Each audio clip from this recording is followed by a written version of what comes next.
जी और सभी उपस्थित भी हो गए हैं। ठीक है। नारायण नारायण। नारायण। तो कल हम 23वां श्लोक कर रहे थे और 23वें श्लोक का कुछ अंतिम भाग रह गया था जो बड़ा महत्वपूर्ण है। परंतु हम एक बार उस सारे पर ही दृष्टि डाल लेते हैं कि 23वें श्लोक में क्या कहा गया है।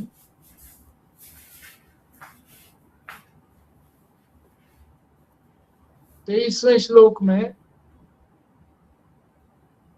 सूक्ष्म शरीर के विषय में कहा गया है कि सूक्ष्म शरीर में 17 अंग हैं, 17 तत्व है, कुछ भी कहो, तत्व कहो, अंग कहो। 5 ज्ञानेन्द्रिया, 5 कर्मेंद्रिया, 5 प्राण और मन और बुद्धि। मोटर के दृष्टांत से बताया था कि मोटर का जो ऊपर का वो तो खोखा है, अंदर जितने भी यंत्र हैं वो समझिए कि सूक्ष्म शरीर है, बाहर का खोखा स्थूल शरीर है।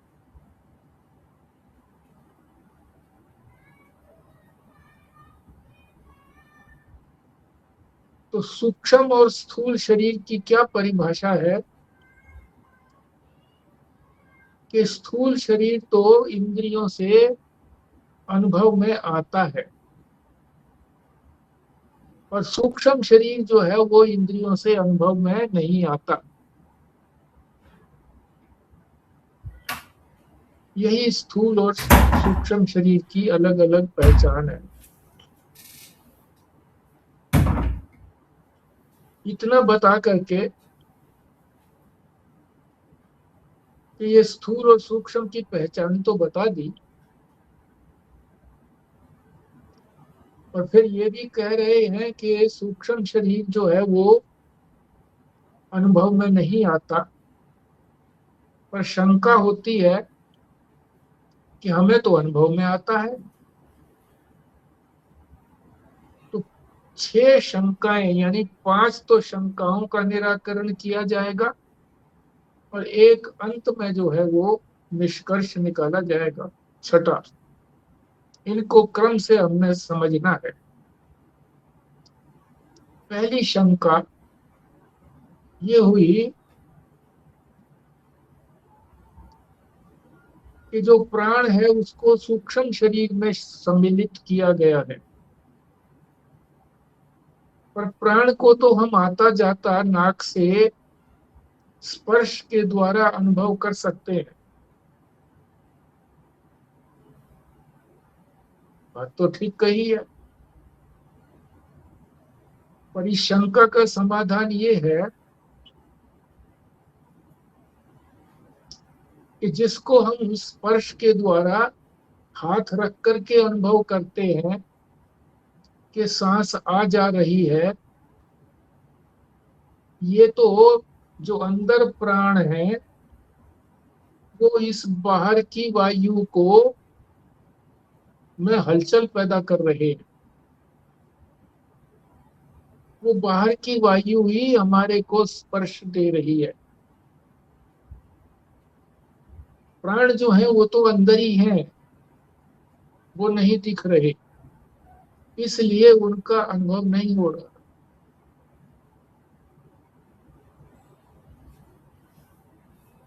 वेंटिलेटर से बताया कि वेंटिलेटर भी तो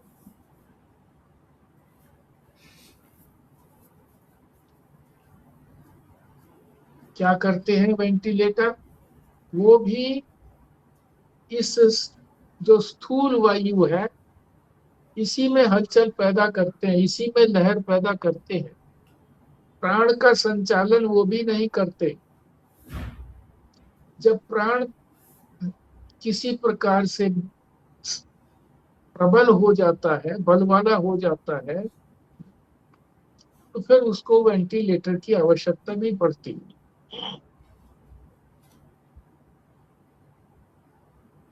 तो ये पहली शंका का समाधान हो गया कि हम स्थूल प्राण का अनुभव नहीं करते। हम जो प्राण तो सूक्ष्म है इसका अनुभव नहीं करते, हम तो वायु का ही अनुभव करते हैं आती जाती। दूसरी समस्या ये है कि इसको शरीर क्यों कहते हैं। शरीर तो कहने का तात्पर्य होता है कि ये मैं हूं, जो हमारे सामने होता है उसको कहते हैं ना ये मैं हूं। तो सूक्ष्म शरीर तो ऐसे सामने होता नहीं है जो हम ये कहें कि ये मैं हूं। तो कह रहे हैं ठीक है, मगर ये चिन्ह तो है कम से कम, जिसको लिंग कहते हैं। इससे ये पता लगता है कि सूक्ष्म शरीर वहां पर है, अंदर है। जैसे धुएं से पता लगता है कि वहां पर आग है। तो ये जो इंद्रियों आदि की गति है, इंद्रियों की, प्राण की, आज नहीं है संडे को, और मंडे नहीं होती, मंडे को इंद्रियों आदि की गति से ये पता लग जाता है कि अंदर आत्मा है।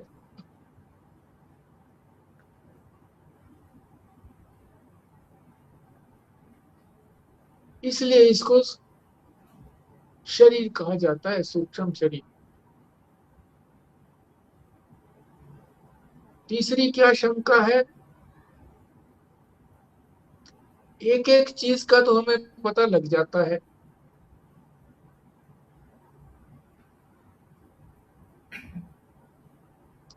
आंख से हमें सामने कोई चीज दिखाई देती है, जैसे दीवार दिखाई दे गई, तो हमें पता लगता है कि हमारे आंख है।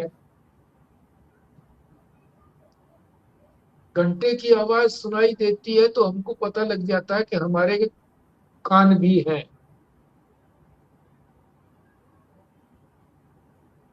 एक एक इंद्रिय से तो पता लग जाता है,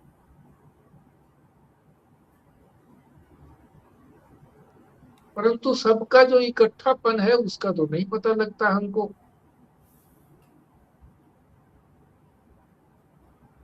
तो उसका भी समाधान दे रहे हैं।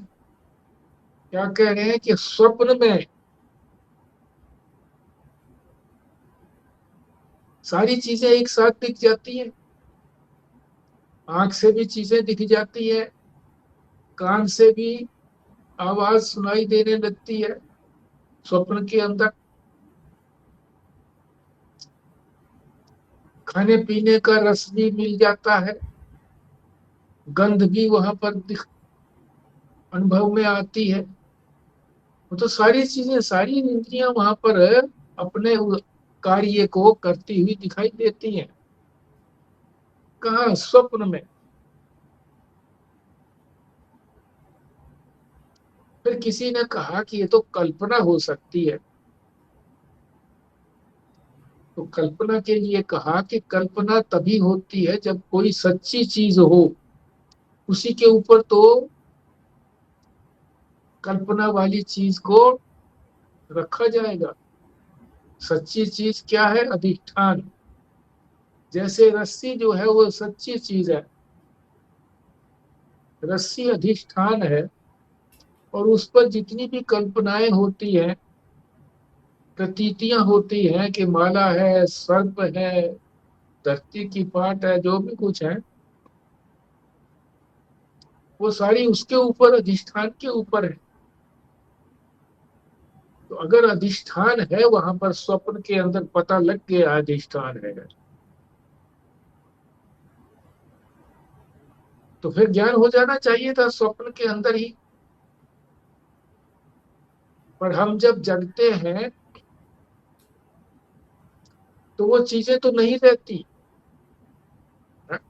बिना ज्ञान के भी वो चीजें समाप्त हो जाती हैं, बाद हो जाता है उन चीजों का। अधिष्ठान के ज्ञान के बाद ही बाद होना चाहिए, परंतु हो जाता है पहले ही। इसका मतलब कल्पना भी नहीं है। फिर वही सूक्ष्म शरीर को ही, जो इकट्ठे पने की बात है, इसको सिद्ध करने के लिए योग शास्त्र की आड़ ली कि योग शास्त्र में भी जो योगाचार्य होते हैं वो अपने सारे सूक्ष्म शरीर को निकाल करके दूसरे के स्थूल शरीर में डाल देते हैं। इससे भी सिद्ध होता है कि सूक्ष्म शरीर इकट्ठा ही हमको मिल जाता है।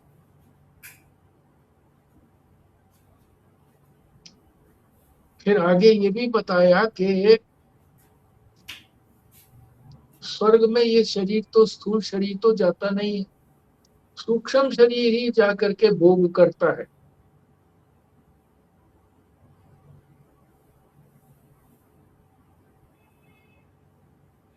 तो जब ये इकट्ठा होकर के जाता है तभी तो भोग कर पाता है।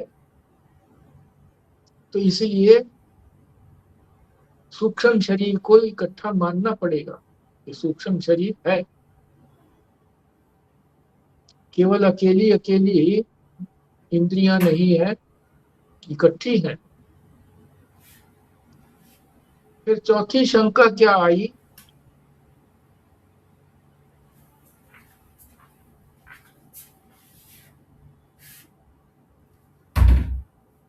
कि जो भी कुछ कर्म किया जाता है उसको भोगना तो पड़ेगा, ये शास्त्र में कहा भी है, माना भी है। पर इस शरीर से मैं कर्म करता हूं, स्थूल शरीर से,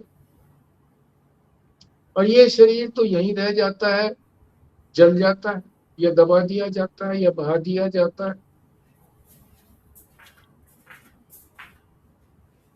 फिर ये कैसे भोगा जाएगा? तो कह रहे हैं कि जो कुछ कर्म किया जाता है वो सूक्ष्म शरीर ही कर्म करने वाला है, भोगने वाला भी वही है, सूक्ष्म शरीर।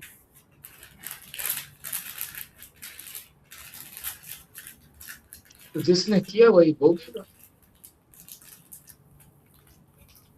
तो ये चार शंकाओं का समाधान कल तक हमने कर लिया था। पांचवा भी हमने थोड़ा सा टच किया था, परंतु महत्वपूर्ण होने के कारण उसमें कथा भाग भी है, इसलिए हमने कल छोड़ दिया था। पांचवा कि सूक्ष्म शरीर जो है वो गहरी नींद में लीन हो जाता है। श्रुति ने भी कहा है, सुषुप्ति काले सकले विलीने, सब कुछ विलीन हो जाता है गहरी नींद में। न आंख कोई देख पाती है, न कान कोई सुन पाता है, न जीभ कोई चख पाती है।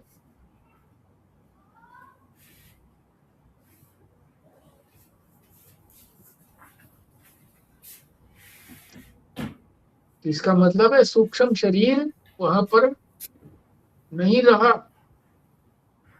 इस नहीं रहने को ही हम लोग यानी वेदांत लीन होना कहते हैं। लीन होने का अर्थ बताया कि कोई चीज न रहे, उसी को लीन होना कहते हैं। अब लीन होना भी दो तरह का है। एक तो अपने कारण में लीन हो जाना,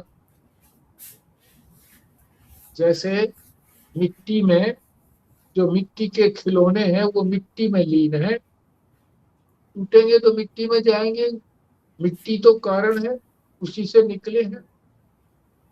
तो कारण में लीन होना एक तो इसे कहा जाएगा। दूसरा ये है कि जो व्यापक हो जाना, लीन तो हो गया मगर फिर भी वो व्यापक है अभी।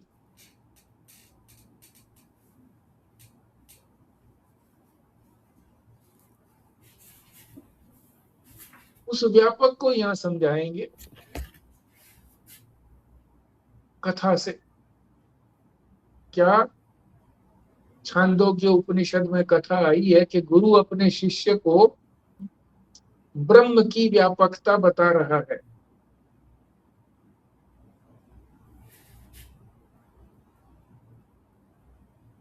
कैसे बता रहा है? बड़े अनूठे तरीके से। एक लोटा जल मंगवाया शिष्य से और एक डली नमकीन की मंगवाई कि इसमें डालो, ये अलमारी में बंद करके रख दो, चाबी अपने पास रखो ताले की। अगले दिन 24 घंटे के बाद फिर उसको मंगवाया लोटे को और कहा देखो वो डली कहाँ पर है, निकालो। उसने उंगली डाल करके सब जगह देखा, बोले जी वो तो डली तो नहीं है। तो कहने लगे कहाँ गई? हमारे सामने डाली थी और अलमारी में रख दी थी, चाबी तुम्हारे पास थी, कोई और तो निकाल सकता नहीं, कहाँ गई? फिर गुरु ने कहा कि इसको जरा उंगली से चख करके देखो जल इसका। शिष्य ने बताया कि नमकीन है जी जल। साइड से चख करके देखो दोनों तरफ से, वहां से भी देखा तो नमकीन है। नीचे उंगली गहराई में डाल करके देखो तो वहां भी नमकीन था।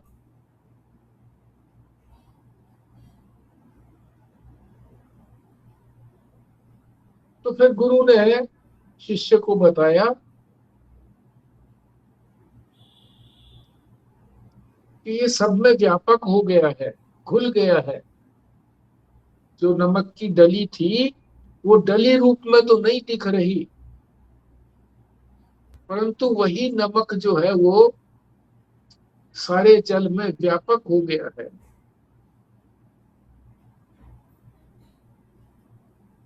तो इससे क्या समझाना चाह रहे हैं कि परमात्मा जो है वो इसी प्रकार से व्यापक हो गया है। चिद घन रूप से तो नहीं दिख रहा, अनुभव में नहीं आ रहा, पर व्यापक हो गया है। व्यापक का कैसे पता लगता है? कि किसी भी चीज को अनुभव करो तो है के बिना अनुभव नहीं होगी, है होगा तो वो चीज अनुभव में आएगी, नहीं में नहीं अनुभव आएगी।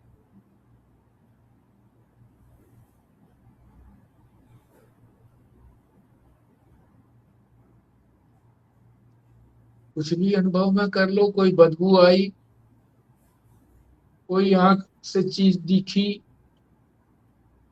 कान से सुनी, है के कारण वो सारी चीजें अनुभव में आती हैं। यदि नहीं होगा वहां पर तो वो चीजें भी अनुभव में नहीं आएंगी, है के कारण ही अनुभव में आती है ही परमात्मा है। ये परमात्मा का रूप है माने जो हमेशा से है, सद रूप है। सद माने है, सच्चिदानंद कहते हैं ना, सद माने है रूप से परमात्मा वहां पर मौजूद है और वो सब सर्वव्यापक है।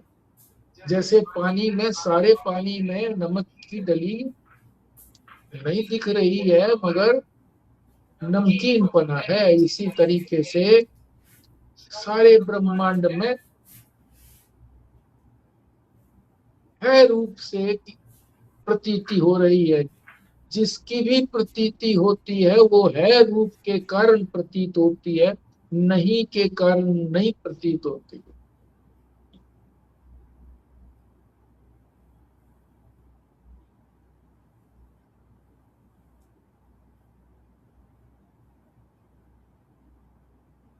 फिर कहते हैं कि हमें जो परमात्मा की है रूप से तो प्रतीति होगी, सदरूप से तो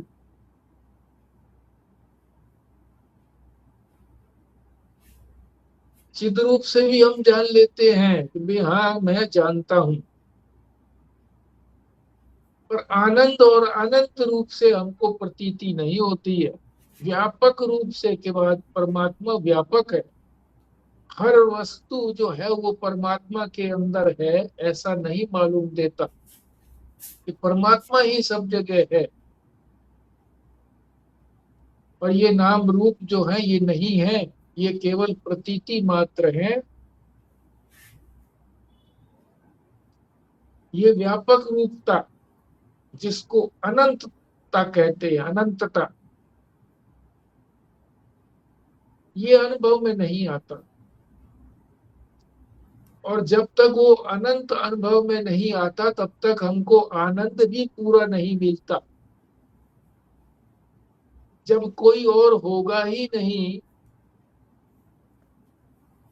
अकेला वही होगा और वही अनंत होगा, तभी तो आनंद की स्थिति है। ये कब होगा, इसके लिए बता दिया कि श्रवण मनन निध्यासन करेंगे तो ये नाम रूप जो है ये इसका बाद हो जाएगा। नाम रूप दिखते रहेंगे पर हमें मालूम रहेगा कि ये सच्चे नहीं है, ये हट जाएंगे। एक ही वस्तु बचेगी और वही सर्वत्र अनंत होगी, व्यापक होगी। उसी को शास्त्र में भूमा भी कहते हैं। भूमा, भूमा, भूमा कहो, अनंत कहो, व्यापक कहो, एक ही बात है। और तब वो आनंद वाली भी होगी।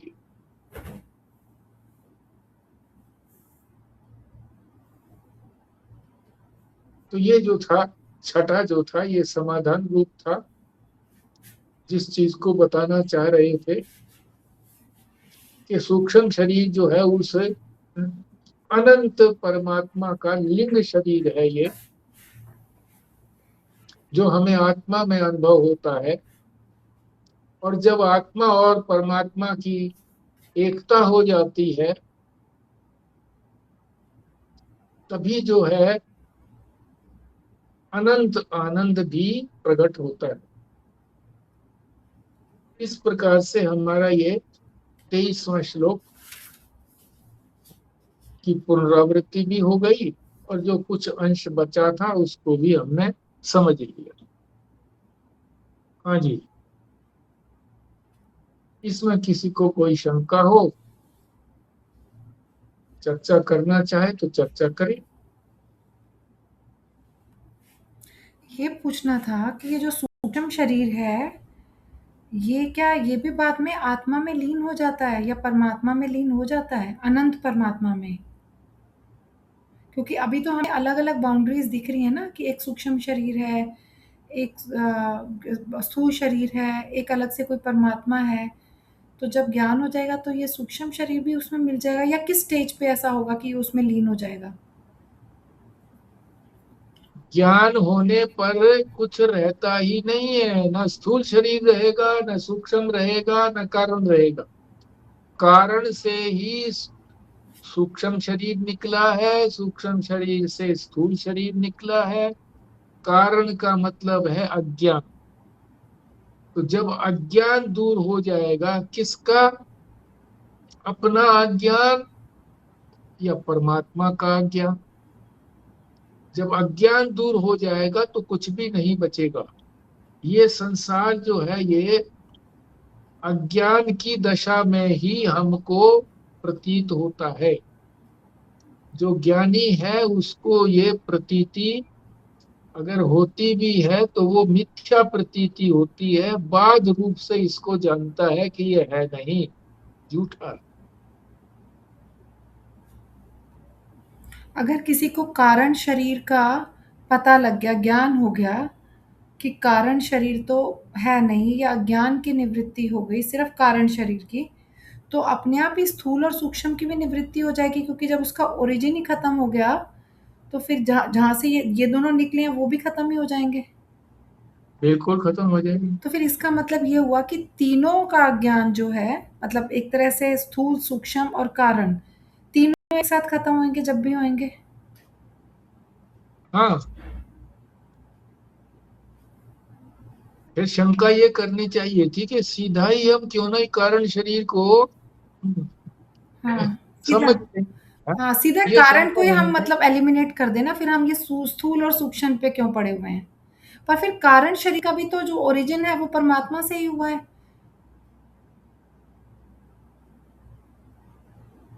हमें सूक्ष्म शरीर ही नहीं दिखता तो हमें विश्वास कैसे होगा कि सूक्ष्म शरीर है। उसी विश्वास को दिलाने के लिए तो ये बताया गया है कि हाँ, सूक्ष्म शरीर भी है। और ये स्थूल शरीर जो है ये दिखाई देता है हमको, हम तो इसी को मानेंगे कि यहाँ स्थूल शरीर है, सूक्ष्म शरीर है ही नहीं और कारण भी नहीं है। तो ये मन में बनी रहेगी बात। इसी बात को दूर करने के लिए क्रम से बताया जाता है कि स्थूल शरीर क्या है, सूक्ष्म शरीर क्या है, कारण शरीर क्या है, ये कैसे बने हैं। शुरू में बताया कि माया से ही, यानी प्रकृति ने ही पांच भूतों को बनाया, सूक्ष्म रूप से बनाया। सूक्ष्म जो पांच महाभूत है उनसे ये सारे यंत्र बनाए। फिर क्यों बनाए ये, संसारी क्यों बनाया, पूर्व जन्मों के कर्मों के भोग देने के लिए जीव को ये संसार बनाया। भोग भोग्य पदार्थ बनाए जिसको भोगे, और भोगने वाले यंत्र भी बताए जिससे भोग कर पाए। ये सारा पचड़ा जो है ये इसीलिए किया गया कि हमें सीधा एकदम जो है वो ये दृढ़ विश्वास नहीं होता कि ये संसार है ही नहीं, केवल मात्र परमात्मा है और मैं भी उससे अन्य नहीं हूं, बस ये बात है। ब्रह्म सत्यम जगन मिथ्या, मैं ही हूं बस, और कोई है ही नहीं। ये कहाँ हमको विश्वास होता है, इतना सारा संसार हमें खड़ा दिखाई देता है। तो इसी भ्रम को दूर करने के लिए, जिसको हम सच्चा मान रहे हैं ब्रह्म काल के अंदर, उस भ्रम को दूर करने के लिए इतना बखेड़ा किया गया।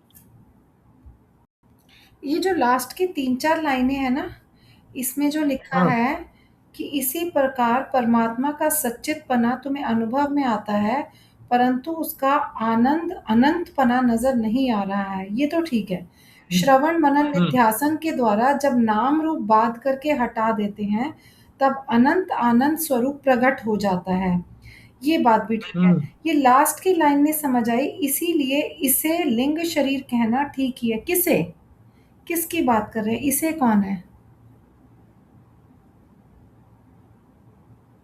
सूक्ष्म शरीर की बात हो रही है ना। शुरू में जो हुआ था, शुरू सूक्ष्म शरीर, ये आत्मा को ही तो बताने के लिए है ये। इसको लिंग, लिंग माने चिन्ह, ये पहचान है एक प्रकार से कि अंदर आत्मा है। आत्मा को बताने के लिए ये लिंग शरीर है।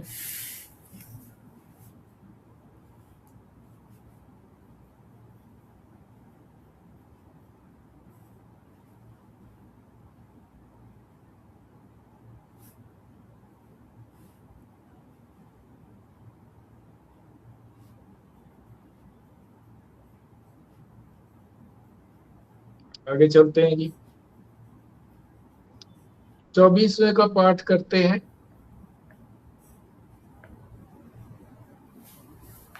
प्राज्ञ है तत्र अभिमानेन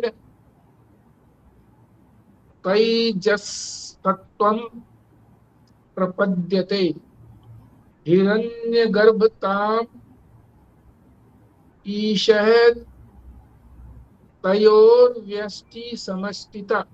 फिर सुनो, प्राज्ञः तत्र अभिमानेन तैज सत्वं प्रपद्यते हिरण्यगर्भताम् ईशः तयो व्यष्टि समष्टिता।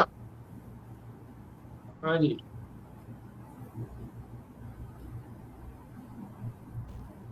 जी। प्राज्ञः तत्र अभिमानेन तेज सत्वं प्रपद्यते हिरण्यगर्भताम् ईशः त्यो व्यष्टि समष्टिता। फिर बोलता हूँ, प्राज्ञः तत्र अभिमानेन तेज सत्वं प्रपद्यते हिरण्यगर्भताम् ईशः त्यो व्यष्टि समष्टिता। ठीक। प्राज्ञः तत्र अभिमानेन तेजस्त्वं प्रपद्यते हिरण्यगर्भताम् ईशः तयोर्व्यष्टि समष्टिता। मैं फिर से पढ़ रही हूँ। प्राज्ञः तत्र अभिमानेन तेजस्त्वं प्रपद्यते हिरण्यगर्भताम् ईशः तयोर्व्यष्टि समष्टिता। ठीक है। प्राज्ञः तत्र अभिमानेन तेजसत्वं प्रपद्यते हिरण्यगर्भताम् ईशः तयोर्व्यष्टि समष्टिता। बहुत अच्छे। प्राज्ञः तत्र अभिमानेन तेजसत्वं प्रपद्यते हिरण्यगर्भताम् ईशः तयो व्यष्टि समष्टिता। बहुत अच्छे। प्राज्ञः तत्र अभिमानेन तेज सत्वं प्रपद्यते हिरण्यगर्भताम् ईशत्य व्यष्टि समष्टिता। ठीक। अब ये जो इतने शब्द दिए हैं, ये नाम है सारे, इनको समझना है।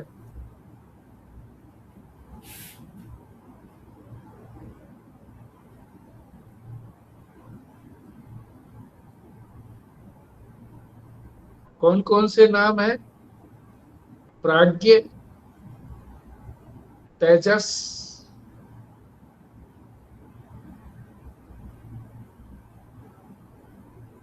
तीसरा इन्होंने यहाँ नहीं बताया, मगर उसको भी समझ लेना ठीक है, विश्व।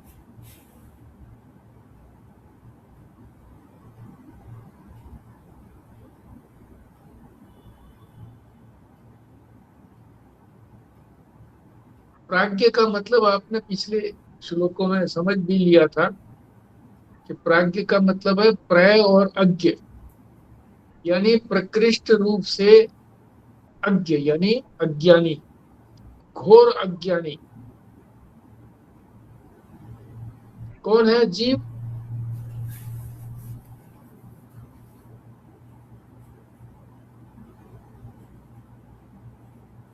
जब वो घोर अज्ञानी है तो उसका नाम पड़ गया प्राज्ञ। वही प्राज्ञ तो अज्ञान की दशा में हुआ ना।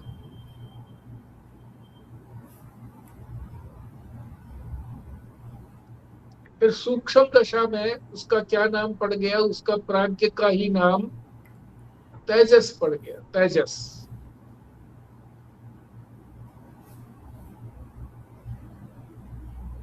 और उसी प्राज्ञ का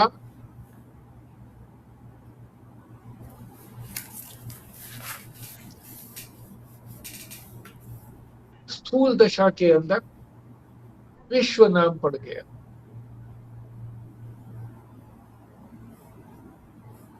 यानी जीव के ही तीन नाम हो गए, एक प्राज्ञ, एक तेजस और एक विश्व, जो यहाँ नहीं दिया गया है विश्व, मगर उसको समझना भी आवश्यक है।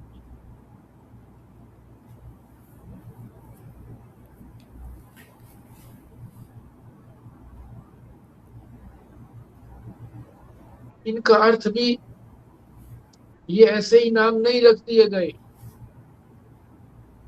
नाम से ही जिनके अर्थ का पता लगता है। तो प्राज्ञ से तो पता लग गया ना कि घोर अज्ञानी, ऐसी अवस्था जीव की होती है। कब होती है वो अवस्था? सुषुप्ति में। घोर अज्ञानी होता है, कुछ नहीं पता, वही प्राज्ञ, वही अज्ञानी स्वप्न के अंदर। तीन अवस्थाएं है ना जीव की, जागृत, स्वप्न, सुषुप्ति। तो सुषुप्ति में तो वो घोर अज्ञानी प्राज्ञ है, तो प्राज्ञ कहा। स्वप्न अवस्था के अंदर उसी प्राज्ञ को तेजस कहा गया। तेजस, तेजस क्यों कहा जी? और कुछ कह देते तो कहते इसका भी अर्थ है। क्या अर्थ है? जहां तेज होता है वहां प्रकाश होता है। प्रकाश को ही तेज कहते हैं। कहते हैं ना किसी महात्मा के मुख पर बड़ा तेज है, बड़ा प्रकाश है। तो स्वप्न के अंदर प्रकाश होता है, तभी तो सारी चीजें अनुभव में आती हैं। प्रकाश से ही तो दिखती है ना सारी चीजें। प्रकाश से आंख भी देख सकती है, कान भी सुनता है, सब चीजें सारी इकट्ठे रूप से सब दिखती है, वहां पर अनुभव में आती है।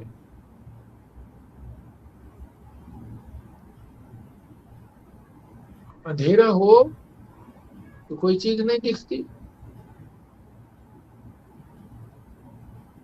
तो वहां कोई बिजली का प्रकाश नहीं है,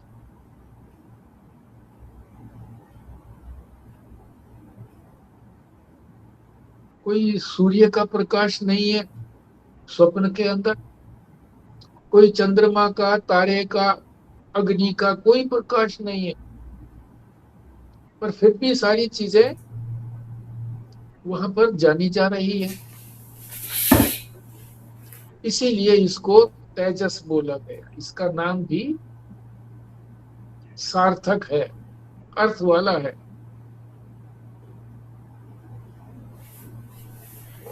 फिर तीसरी अवस्था है जागृत की।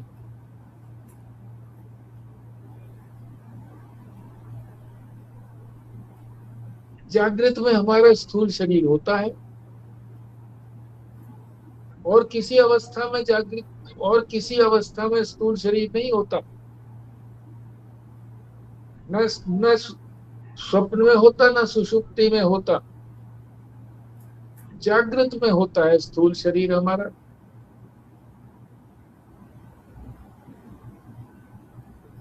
उसको कहते हैं विश्व।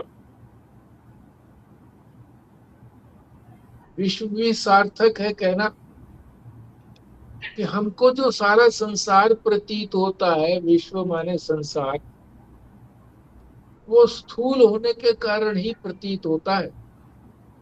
सूक्ष्म तो प्रतीत होता ही नहीं है,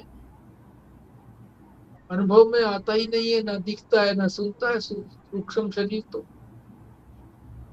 स्थूल पदार्थ ही हमको देखने में आते, अनुभव में आते।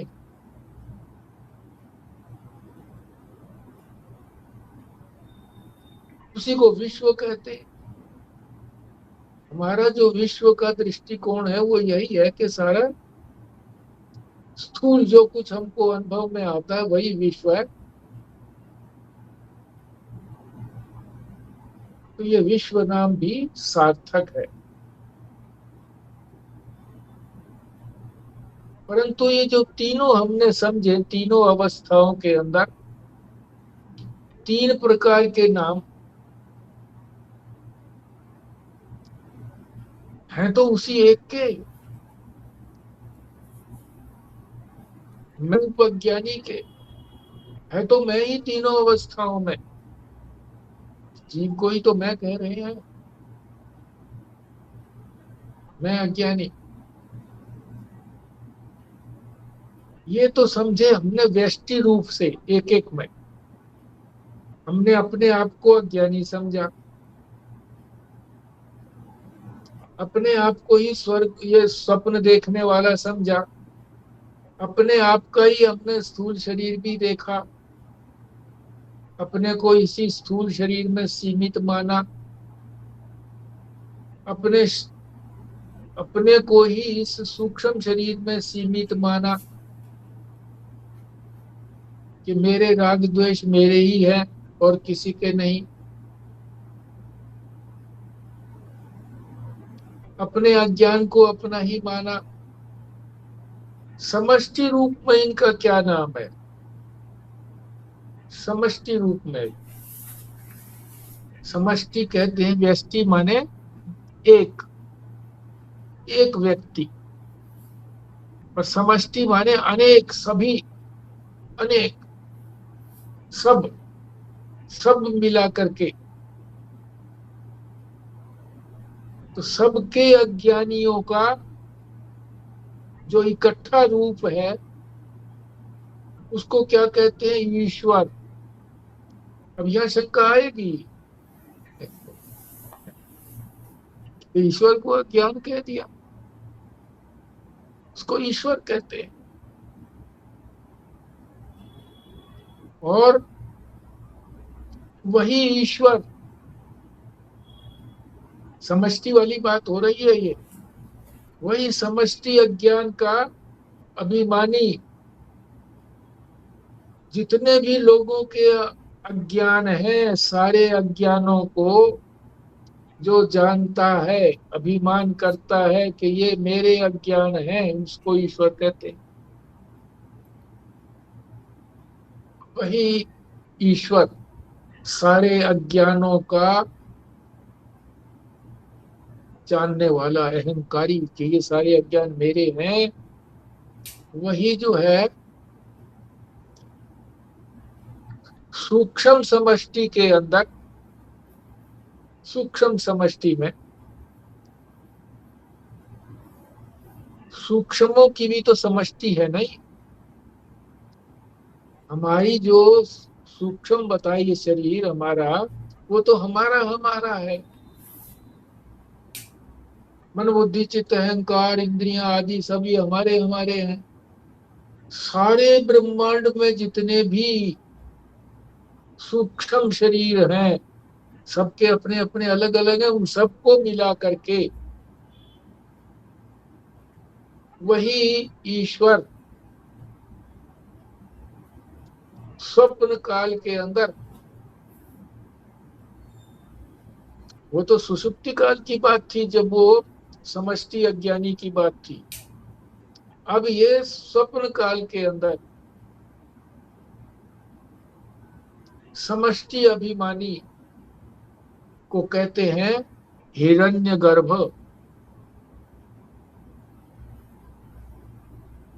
हिरण्यगर्भ की व्यष्टि कौन सी थी? व्यष्टि, ये उल्टा चल रहा हूं मैं, व्यष्टि कौन सी थी? तेजस। तेजस। और ईश्वर की व्यष्टि कौन थी? कारण शरीर में, सुषुप्ति में, प्राज्ञ। प्राज्ञ। ठीक, इसी तरह से उसी ईश्वर की स्थूल शरीर की समष्टि, जितने भी सारे ब्रह्मांड में स्थूल शरीर हैं, यानी जो इंद्रियों से दिखाई देते हैं, उन सब को मिला करके उसको कहा जाता है विराट।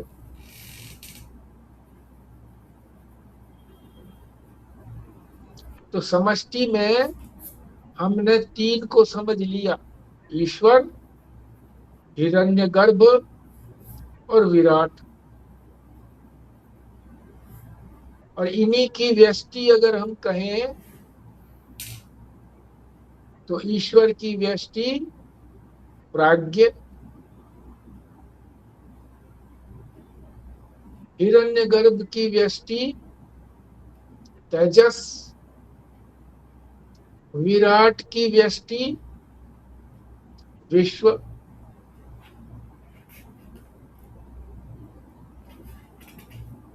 फिर उल्टा सीधा करो, विश्व तेजस प्राज्ञ, विश्व तेजस प्राज्ञ, और उधर विश्व का विराट, हिरण्यगर्भ और ईश्वर।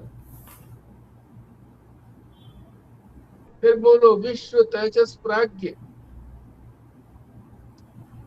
विराट, हिरण्यगर्भ और ईश्वर। जल्दी जल्दी बोलने से समझ में आ रहा है क्या, या भूले जा रहा है? इसी तरह से रट जाना चाहिए कि व्यष्टि में ये है, व्यष्टि में जागृत अवस्था में विश्व,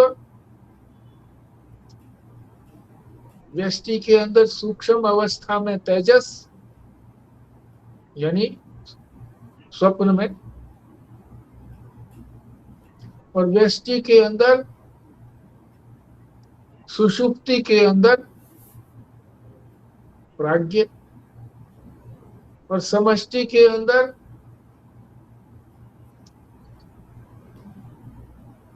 स्थूल जागृत अवस्था के अंदर विराट,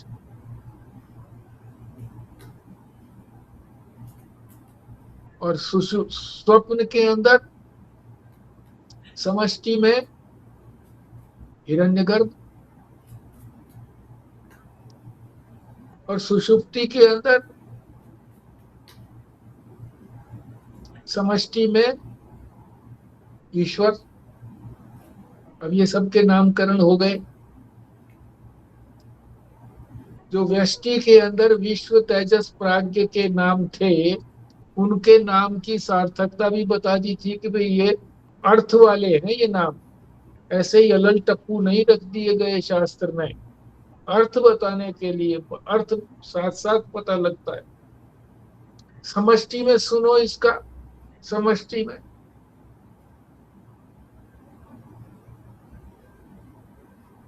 समष्टि में जो विराट कहा गया है, इसलिए कहा गया है विराट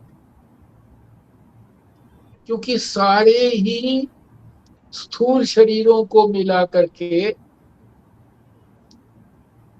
मिलाने का मतलब ये नहीं है कि उसको एक मिला करके एक पिंड बना लिया, नहीं, इकट्ठे सबको जान लिया, उसको विराट कहा गया। तो विराट स्वरूप दिखाया भी है गीता के अंदर, 11वें अध्याय के अंदर अपना विराट स्वरूप दिखाया है। अनंत आंखें, अनंत सिर, अनंत नाक, अनंत हाथ, अनंत पैर, अनंत सारे अंग, अनंत। इसी को तो विराट कहते हैं। और विराट इसलिए कहते हैं कि वो दिखता है, सब स्थूल शरीर है, दिख रहे हैं, तो ये विराट की सार्थकता हो गई, विराट। अब हिरण्यगर्भ लोग समष्टि सूक्ष्म यानी स्वप्न के अंदर, हिरण्यगर्भ, हिरण्य कहते हैं सोने को,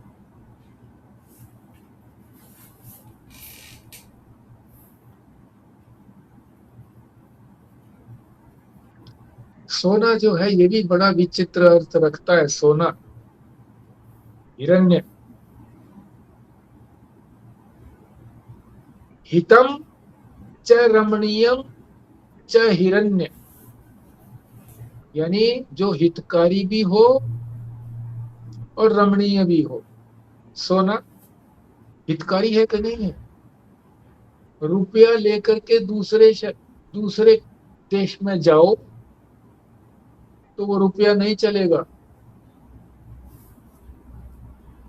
सोना लेकर के कहीं भी चले जाओ, सब जगह चलेगा, हितकारी है। इसीलिए इसको बुजुर्ग लोग जो थे पुराने जमाने में वो संभाल करके रखते थे।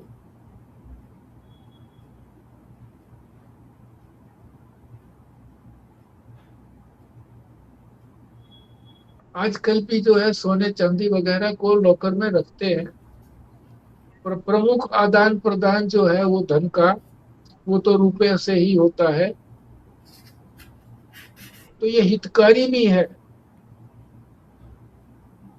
नोट तो बहुत बार अपने देश में भी उनका चलन बंद हो जाता है, पीछे बंद हो ही गया था, नोट नहीं चलेंगे 500 पे।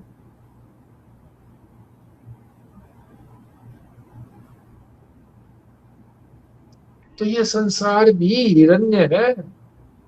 हिरण्य गर्भ क्या नाम रखा है, हिरण्य है संसार भी।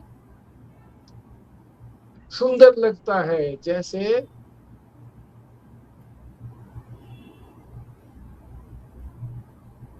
सोना सुंदर लगता है, पहनते हैं इसीलिए तो पहनते हैं, स्त्रियां अधिक पहनती है,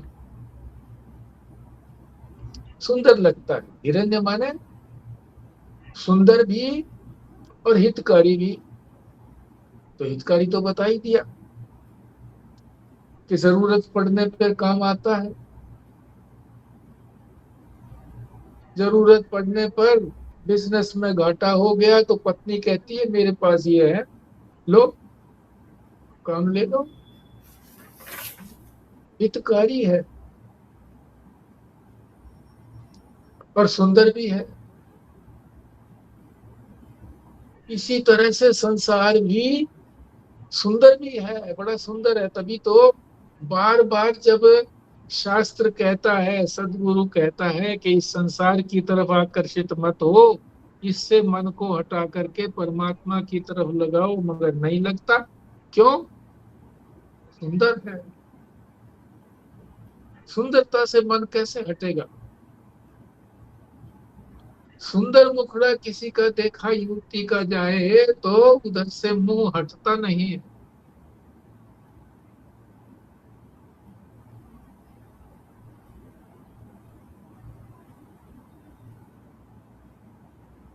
फिर ये कामनाएं भी पूरी करता है संसार।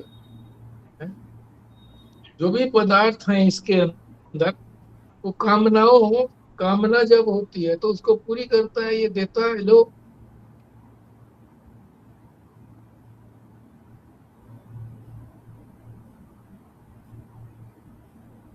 हितकारी है। कैसे हितकारी है ये?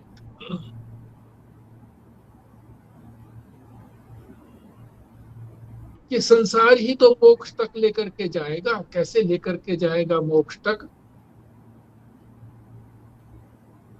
श्रवण मनन निध्यासन भी तो संसार में ही होगा। गुरु जो हमको उपदेश देगा वो भी तो संसार में ही होगा।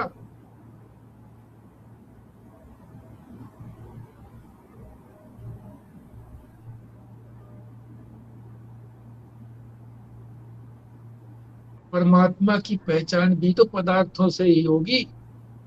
पदार्थों को देख करके, नाम रूप को देख करके उनका जो आधार है परमात्मा, वही तो पता लगेगा।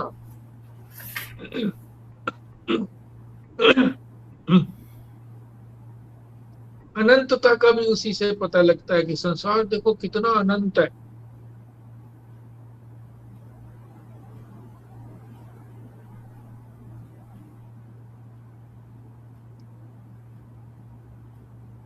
लाखों लोगों की जो अंगूठे की छाप है, किसी एक से मिलती नहीं है, सब अलग अलग है।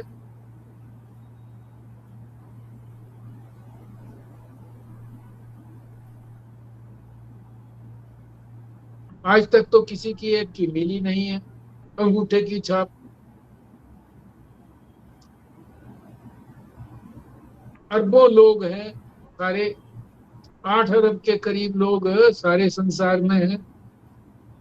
आज तक तो किसी भी देश के अंदर किसी एक के भी अंगूठे के निशान अलग अलग एक जैसे नहीं मिले, सब अलग अलग। तो ये अनंतता बताता है, ये संसार ही तो अनंतता बता रहा है, अनंत है।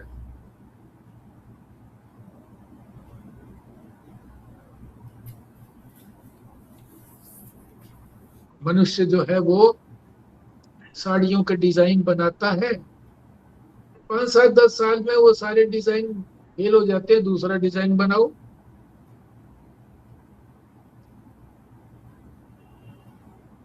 यहाँ तो हर हर पल जो भी पैदा हो रहा है वो सब अलग अलग डिजाइनों से पैदा हो रहा है, सबकी अलग अलग मुठ्ठे की छाप है। तो परमात्मा की अनंतता का भी संसार से ही पता लगता है, इसलिए हितकारी हुआ कि नहीं हुआ।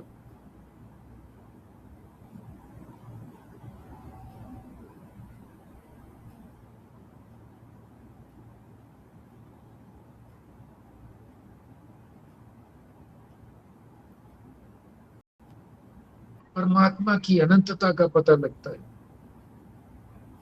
और परमात्मा कितना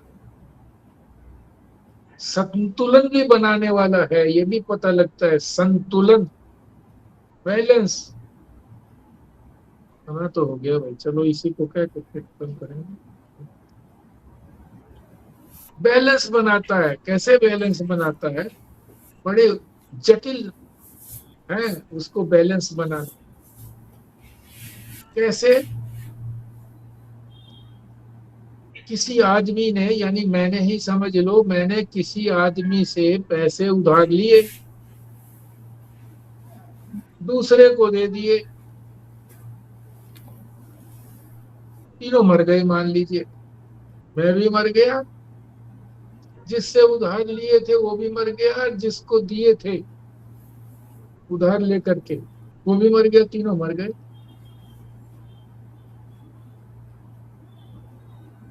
अब ये तीनों एक साथ पैदा होंगे अगले जन्म में,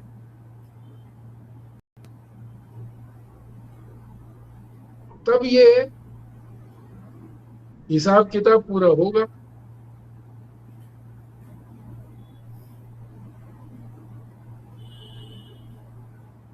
तो व्यक्ति तो इस तरह का हिसाब लगा नहीं सकता। तो ये परमात्मा के ही बूते की बात है कि वो संतुलन बना करके रखता है। जटिल है ये संतुलन।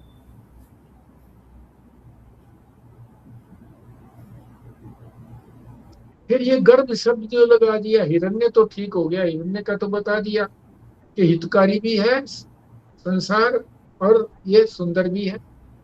जैसे सोना, हिरण्य का मतलब सोना होता है, सोना सुंदर भी है और हित भी करता है, पर काम आता है, हर जगह पे काम आता है।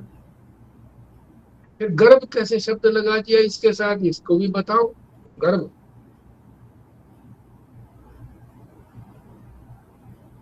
ये जो हिरण्य रूप जो संसार है ये परमेश्वर के गर्भ से निकला है, परमात्मा नहीं तो बनाया है।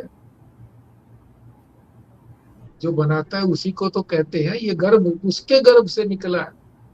जैसे माता के गर्भ से बालक निकलता है, ऐसे ही ये संसार भी परमात्मा ने बनाया है, उसके गर्भ से निकला है, इसलिए इसको हिरण्यगर्भ कहते हैं। तो ये हिरण्यगर्भ का नाम भी सार्थक हो गया। हिरण्य भी बताया, गर्भ भी बताया। हिरण्य जो है वो सोना है, हितकारी भी बताया और वो सुंदर भी बताया। इसी तरह से संसार सुंदर भी है, आकर्षक है, और फिर ये हितकारी भी है। कितने सारे हित किए हैं इसने। और फिर गर्भ का अर्थ भी बता दिया कि परमात्मा से निकला है, इसलिए ये गर्भ भी बता दिया। तो ये हमने आज जो है वो एक तो नाम समझे, हमने नाम, किसके क्या नाम है, जागृत में क्या नाम है, स्वप्न में क्या नाम है, सुषुप्ति में क्या नाम है, फिर अकेले अकेले क्या क्या नाम है व्यष्टि में, और जब समूह में समष्टि में जो है सब मिला करके उनका क्या क्या नाम है, और फिर उन नामों का जो अर्थ है वो भी हमने समझा।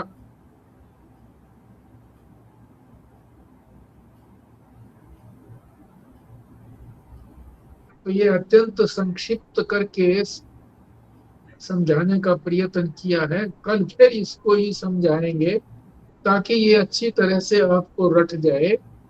आपको जो अब याद आ रहा है चीज वो कागज पर अपने नोट करते चले जाइए। एक इस तरह से बना लीजिए, खाने बना करके एक में लिख लीजिए इसी तरह से प्राज्ञ, फिर तेजस, फिर विश्व, फिर इन्हीं के पैरेलल दूसरे खाने में ईश्वर, हिरण्यगर्भ और विराट, ये लिख लीजिए। और फिर सबसे ऊपर लिख लीजिए सुषुप्ति, स्वप्न और जागृत। इस तरह से 3 पंक्तियां हो गई, एक एक पंक्ति में 3 3 हो गई, 9 हो गए। तो ये बना लेना चार्ट। और ये व्यष्टि और समष्टि का रहेंगे जी? हाँ जी, व्यष्टि हाँ और समष्टि भी? हाँ, व्यष्टि और समष्टि। नीचे वाला जो है ना वो व्यष्टि, और फिर ऊपर वाला जो है वो समष्टि, और सबसे ऊपर जो वो होगा वो जागृत, स्वप्न, सुषुप्ति। तो इस तरह से इसको याद रखना। कल फिर रिवाइज करेंगे। तो कल आप भी कंट्रीब्यूट करेंगे बीच बीच में। मैं तो पूछूंगा कि इसको क्या कहेंगे, इसको क्या कहेंगे, सुषुप्ति में क्या कहेंगे, स्वप्न में क्या कहेंगे, जागृत में क्या कहेंगे, इसके नाम की सार्थकता कैसे सिद्ध करोगे, ये सारी बातें आपसे ही पूछूंगा मैं। अब समय हो गया है तो इसलिए हम विराम लेते हैं। हाँ जी, जी पूर्णाहुति करते हैं। हाँ जी। ओम पूर्णमदः पूर्णमिदं पूर्णात् पूर्णमुदच्यते पूर्णस्य पूर्णमादाय पूर्णमेवावशिष्यते। ओम शांति शांति शांति। नारायण नारायण नारायण। नारायण। नारायण। नारायण। नारायण नारायण। नारायण।